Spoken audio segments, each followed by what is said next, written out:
Je vais donc brancher cette fameuse petite clé très simplement avec un montage un peu particulier puisque je vais essayer d'enregistrer l'image qui est capturée par la clé.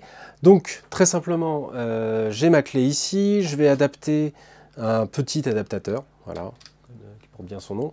Donc HDMI femelle-femelle qui va me permettre de brancher un câble directement plutôt que de le brancher derrière un écran. C'est plus visible et plus simple pour tout le monde. Donc je la démarre en appuyant sur le bouton tout simplement. J'ai ma petite LED et j'ai mon câble qui me signale que ça y est, du courant est consommé par la solution. Voilà, donc je vais avoir un écran qui va s'allumer, normalement assez rapidement, avec d'abord un petit logo qui m'indique que ça boot. Voilà, donc c'est une solution complètement traditionnelle, hein. On est vraiment dans une solution, tout ce qu'il y a de plus simple sous Windows. Voilà, j'ai booté sous Windows, donc je suis prêt à l'utiliser. La clé fonctionne sous Windows de façon tout à fait traditionnelle. En fait, on a la même chose que les tablettes 7-9 pouces qui existent actuellement sur le marché en Z3735F. Donc c'est vraiment le même type de comportement. Évidemment, il n'y a pas de ventilation, donc ça fait aucun bruit. C'est un boot super rapide et on se retrouve sur le bureau, connecté au bout de vraiment une poignée de secondes. Qu'est-ce qu'on peut faire? Donc, premier truc que je voulais vous montrer, c'était tout simplement de pouvoir booter et rebooter ensuite sous Android. Donc, on a une petite ici, un petit utilitaire, on va cliquer dessus et la machine va redémarrer sous Android. Donc, c'est vraiment du 2 en 1 dans cette solution. C'est vraiment du 2 en 1 dans le sens où on a Windows, un Windows tout à fait traditionnel, Windows 8.1, et en faisant ce clic, on va redémarrer sous Android, ça se passe de façon complètement transparente.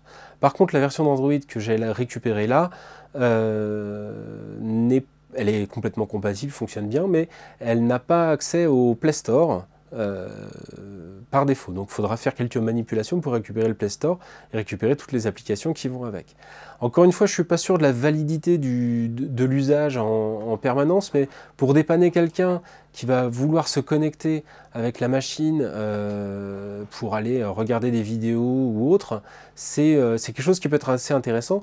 Pour aller simplement regarder son compte, vous n'avez pas besoin de lui laisser accès à votre Windows, vous avez une solution comme ça qui permet d'utiliser voilà, un Android tout à fait classique, où on va pouvoir regarder ses mails, surfer, etc., sans risque pour le reste de la machine. Ça, c'est plutôt pas mal. Donc, pour arrêter, on va appuyer sur le petit bouton, hein, elle va nous proposer de redémarrer l'engin. Alors pour la suite, j'enregistre ce qui se passe à l'écran, comme ça vous verrez, je vous ferai des plans en montage, nous montrerons un petit peu ce qu'on a, sera plus lisible que simplement de filmer un écran extérieur.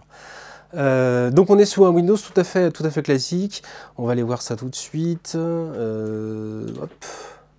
Voilà, je suis sous Windows 8.1 Pro avec 2 Go de mémoire vive en 32 bits et j'ai 16 Go de stockage, c'est bien un Z3735F à 1,33 GHz.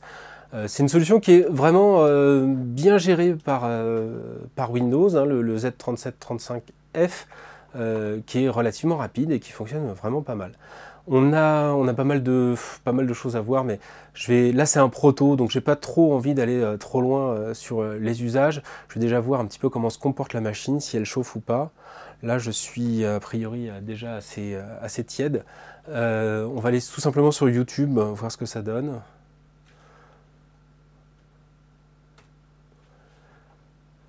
Et on va aller regarder nos amis de chez GoPro, comme d'hab, qui font des vidéos. On va pouvoir regarder bien. Voilà, les usages sont très nombreux. On a plein de choses à imaginer avec cette machine. Je vais aller voir donc une vidéo YouTube GoPro. Je vais essayer de la passer en 720p, voir ce que ça donne, et de la passer en plein écran.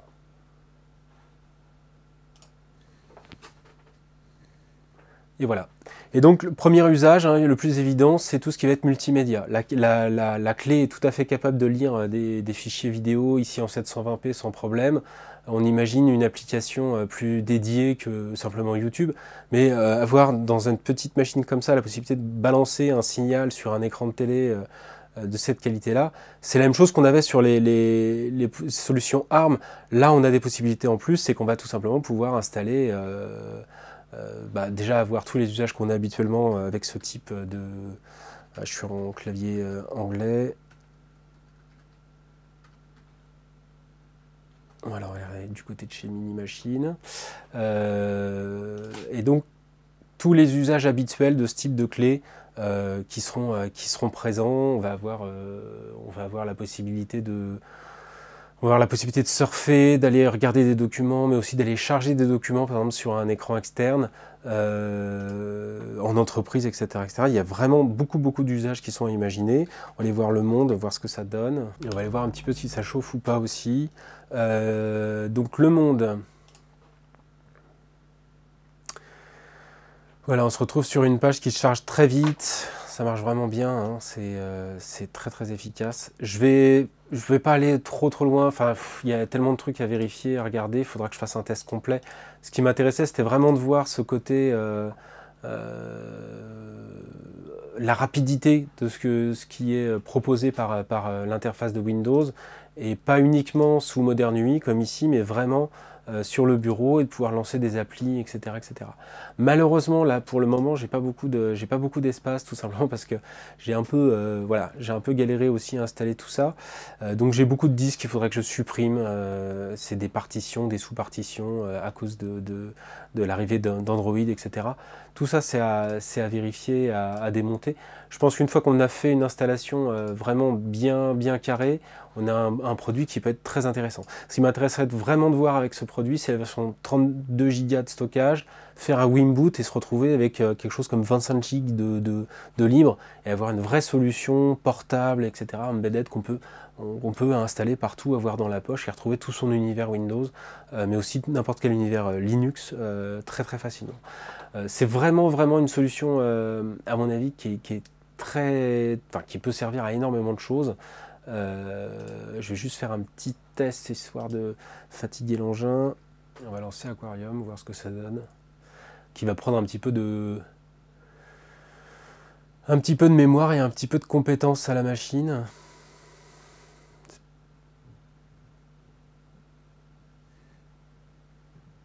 Histoire de voir un petit peu ce que ça donne. Alors, j'ai envie de voir ce que ça donne niveau température. Là, à mon avis, ça va monter assez haut, assez vite. Là, je suis déjà au-dessus de 40, 50. J'atteins les 50 degrés au niveau de la mémoire, ce qui est beaucoup. On atteint très vite des températures assez importantes. Là, je suis au-dessus de 50 degrés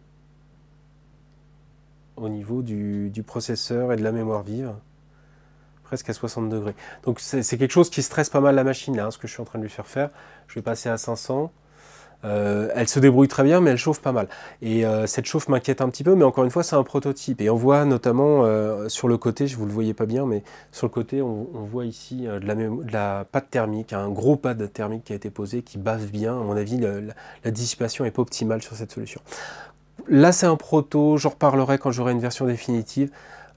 En l'état, c'est vraiment quelque chose qui m'intéresse beaucoup, parce qu'on a vraiment des possibilités énormes, ne serait-ce que par l'étendue logicielle qui est possible d'avoir sur cet engin.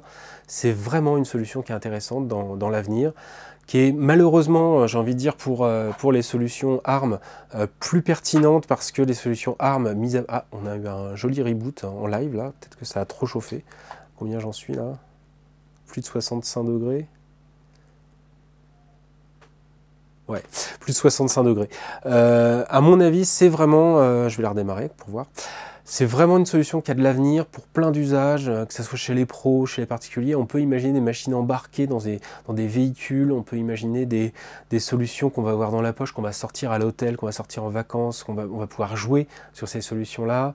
Il y a plein de choses à faire. C'est un vrai jukebox multimédia, c'est un vrai jukebox de jeu aussi, avec les possibilités que vont offrir Steam dans l'avenir. On va pouvoir streamer du contenu de jeu directement sur ce genre de clé. Donc il y a plein de choses à imaginer. C'est un truc qui démarre rapidement, qui offre plein d'usages, et on en reparlera, je pense, beaucoup dans l'avenir, dès que les produits seront vraiment en dispo. J'attends d'avoir un vrai produit stable, validé, testé, pour mettre des liens où les acheter. Pour l'instant, tous les produits qui ont été proposés, mis en avant par des revendeurs, notamment en Asie, n'existe pas. La masse production, enfin la production de masse de ces produits-là commence en décembre. Donc tout le reste, hein, c'est soit des protos, soit des gens qui mettent en avant des produits pour que vous les précommandiez, mais ils ne sont pas dispo encore sur le marché et ils les auront sûrement beaucoup moins cher quand ils arriveront. Donc pas acheter maintenant, mais à surveiller, et je pense qu'on va faire ça, on va suivre ça de près. Voilà, à bientôt!